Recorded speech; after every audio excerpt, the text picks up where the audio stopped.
Welcome to Wild Turkey Science, a podcast made possible by Turkeys for Tomorrow. I'm Dr. Marcus Lashley, Professor of Wildlife Ecology at the University of Florida.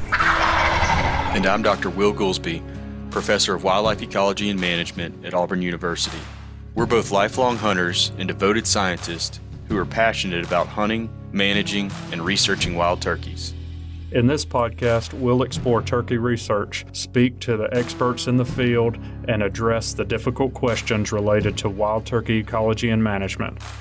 Our goal is to serve as your connection to wild turkey science.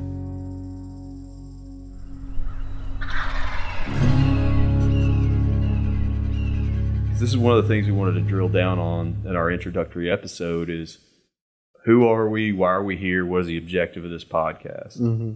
And I was thinking real hard on that, and what I arrived at as far as what the objective is or what the purpose is of this podcast is there's just not enough podcasts. Is that it? We need to add one more to the mix. There's only like 10 million gigabytes a day uploaded to podcasts. Is that how much it is? I don't know. I was just making that up. I did hear the other day that there are now millions of podcasts. Yeah, it is. That's a saturated market. But to me, to answer that same question, being a little more serious, there are a few really good ones about turkeys. Right. And I've learned a lot from them, especially, how to hunt turkeys and listening to other people chasing turkeys, and I just enjoy that. And there's several of them that even have scientists come on too. Yeah, and we've both been on some of those podcasts, and they're great, but turkeys aren't doing real well. Right. Like, we're worried about them. Right.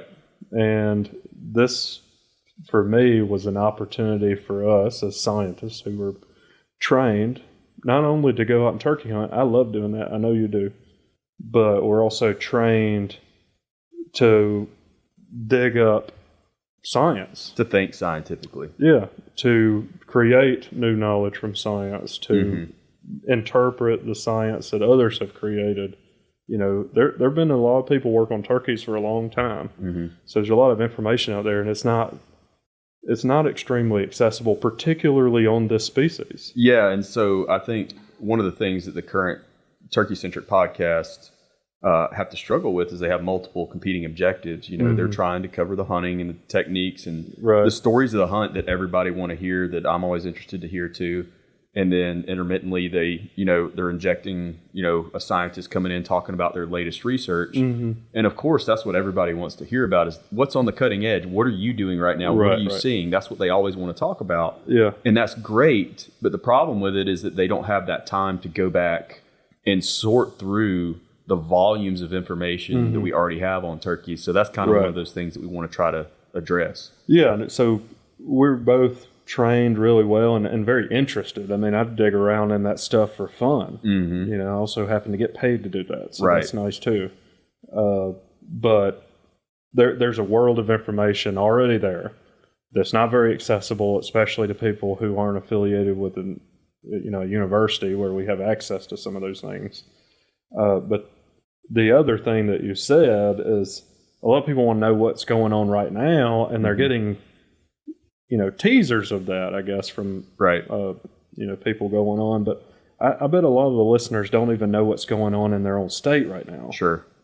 I know I get asked about that a lot, and we have, a lot of us are scientists, and we're designing experiments and doing great work, and we're not always the best communicators, and it's not, you may not be getting that information in real time, and a lot of those projects aren't designed to deliver information in real time. Right, yeah. So, that's another thing I think that we can really do here that would be really great, is that we can try to start targeting. A lot of those people are our friends and colleagues, and we can start reaching out to them and try to give people an update local to wherever they're listening on the turkey research that's being done in their state right now. Absolutely. So digging into background of the scientific literature, bringing on experts, having open discourse, opportunity for presentation of multiple sides of an issue is something we're going to do. Research updates So, like what's going on in your backyard kind of thing, trying to get awareness out of what's going on. And then with the updates, I think it would be really awesome for us. We counted at least 12 or 13 turkey projects that are ongoing. Yeah. Getting the scientists that I'm are sure leading those.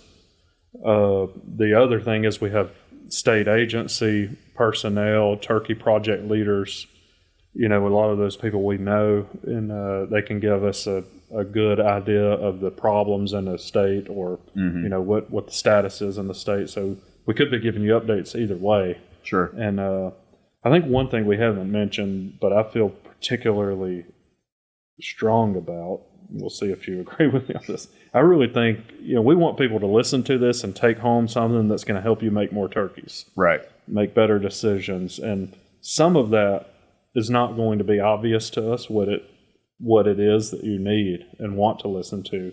So I really think that we want the audience to be involved in this. Yeah. Whether you're sending us messages on social media, we'll probably periodically put out calls for ideas. Listener submitted questions. Yeah, what you want to hear about. We have a pretty good idea on some of those issues that people really want to know about because we get plenty of questions and we're hunters and we have a finger on the pulse, so to speak. But I really like the idea of trying to make this sort of a positive feedback where the audience is more engaged and helping us share this podcast with as many people as possible, all for the resource and making it enjoyable and not, sharing of knowledge that you want. So sort of that positive feedback where you give us feedback on what you want. Yeah.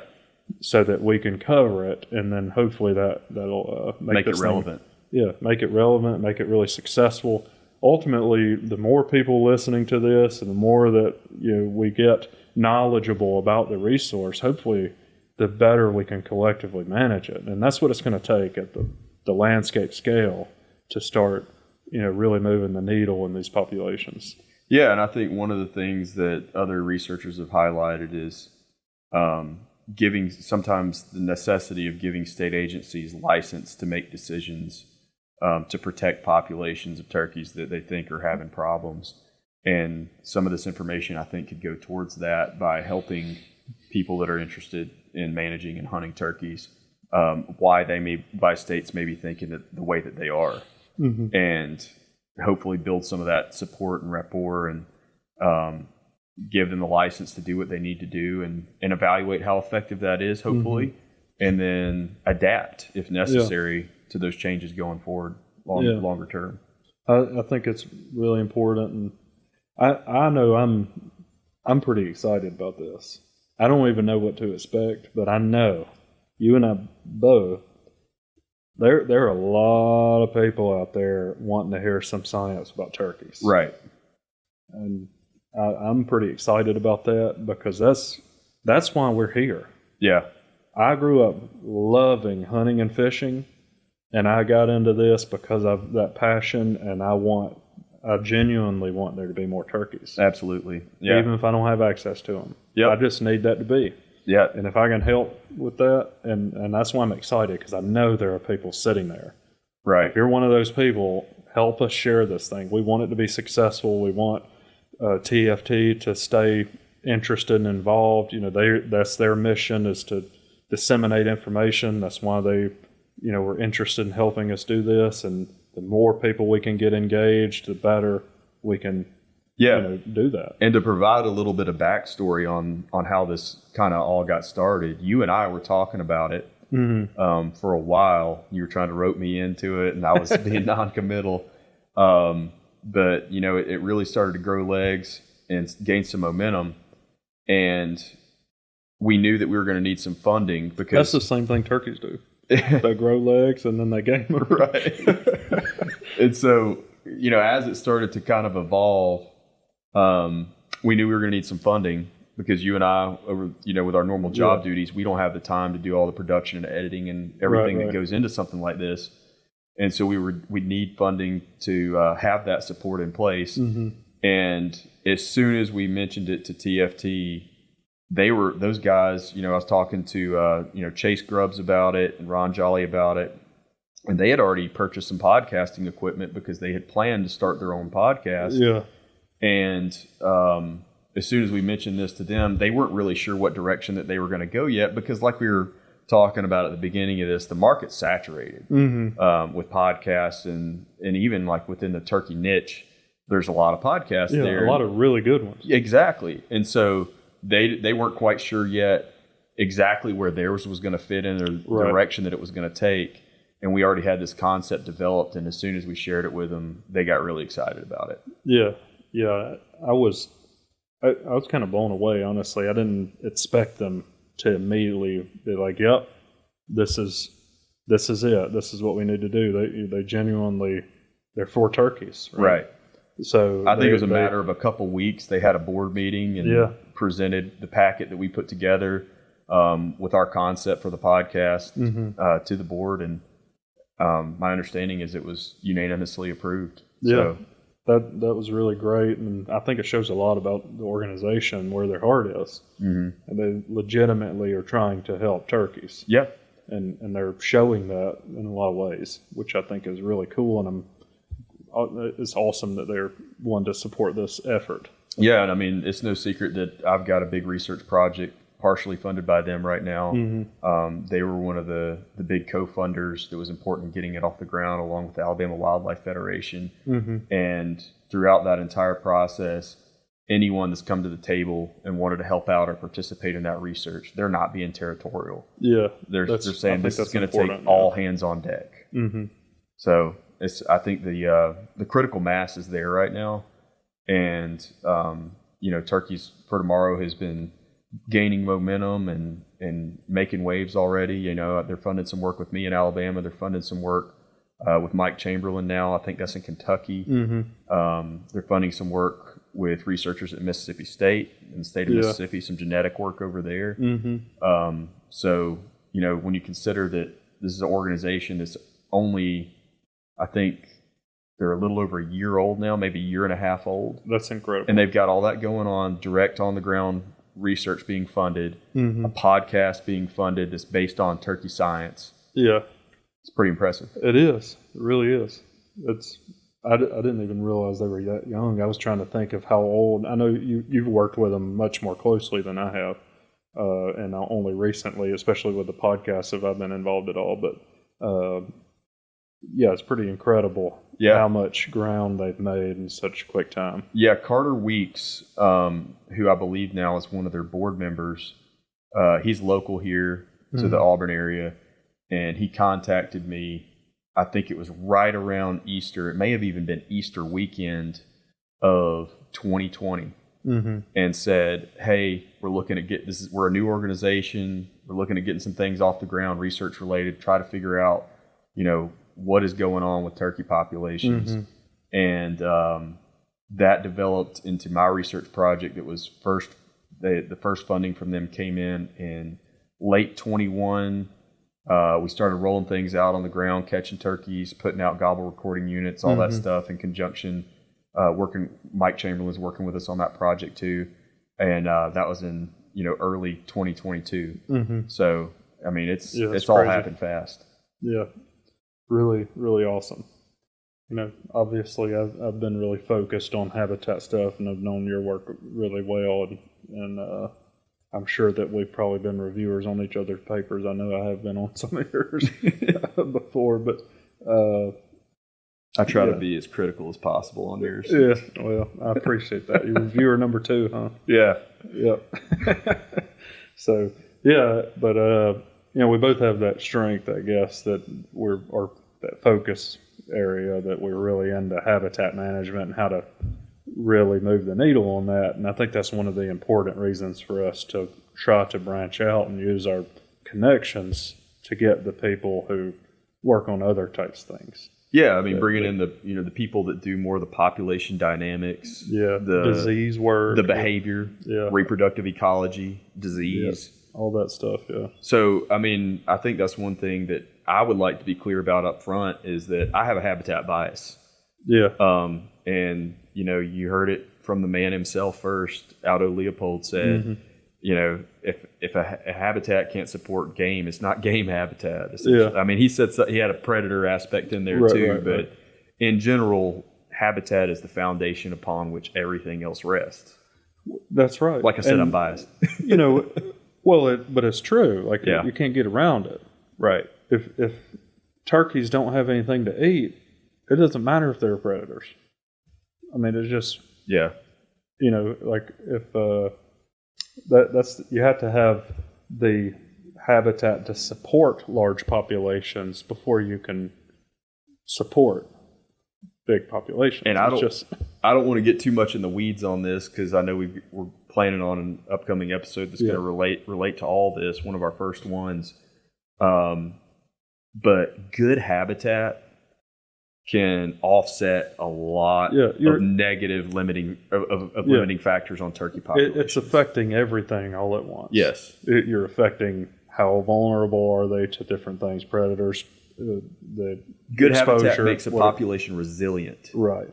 You are potentially addressing many issues with the same actions, and often really efficiently in terms of cost and time. Absolutely. So I'm with you on that, and we're going to try to stay as objective as possible. I think we know there's more to it than habitat, but also that's often something neglected. So you're not going to shy away from making sure that's known too.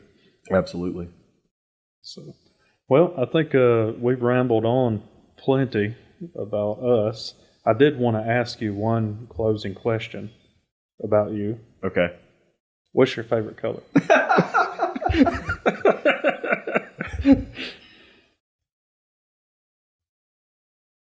My daughter asks me this all the time. Wait, hold on. Let's put some context. It has to be associated with a turkey. Well, can I put more context to it? Sure. I'm red-green colorblind. Oh, so no. This is a challenging question for me to address. But I can still see feather iridescence. Yeah. And I guess I don't know, it's like second. No, I'm not gonna be that dramatic, but the iridescence of turkey feathers is a sight to behold. I mean, obviously that's a pretty well, I was thinking, what if I got cliche answer for this podcast? Yeah, well, that was part of the point. One of the colors that is the most special thing to me that I've ever seen, and I've seen it only a handful of times, but it has been special every time. You know how right after you've burned, and even when there's still some smoke, and it's not today that it burned, but it was just in the last week or something. There's a few things still smoking. That backdrop of charcoal, and then having a turkey coming right after fly down where you can't see the turkey. The whole body, can't see any of it. All you can see is that glowing cotton ball head floating through that. Right. That is my favorite color. Is that a color though? It is. It's white. It's cotton. It's cotton color. So what you're saying is your favorite. But it has to be on that backdrop in that setting. Okay. For it. Because it sounds to me like you're saying your favorite color is white, which is pretty basic. It's whatever the color of their head is when they're really fired up and coming, and the backdrop is that charcoal black. Well, now since you said that, can I change my answer? No. It's just the charcoal black. The charcoal black after a burn. I love that. Yeah. My favorite smell is like right after a fresh burn. Yeah. Also, like when right after it's rained and you can smell the the concrete or a prescribed burn in the distance. Ooh. Like every now and then, we got a lot of people actively managing habitat for wildlife around Auburn. Yeah. And especially during you go outside, late winter, early spring, campus will get socked in sometimes, and I walk outside and I love it. That's definitely my favorite smell. Yeah, we're getting sentimental now. It's probably time to end this one. Well, thanks everybody for tuning in. It's our first episode. Hopefully, we're going to have many more of these, and they're going to be really entertaining. We're going to try to have a lot of fun with it while we're delivering the best turkey science that's available to you. Wild Turkey Science. Wild Turkey Science University. All right, I guess that's a wrap. Yeah. Wild Turkey Science is sponsored by Turkeys for Tomorrow and is part of the Natural Resources University podcast network. For more information, follow us on social media linked in the show notes below.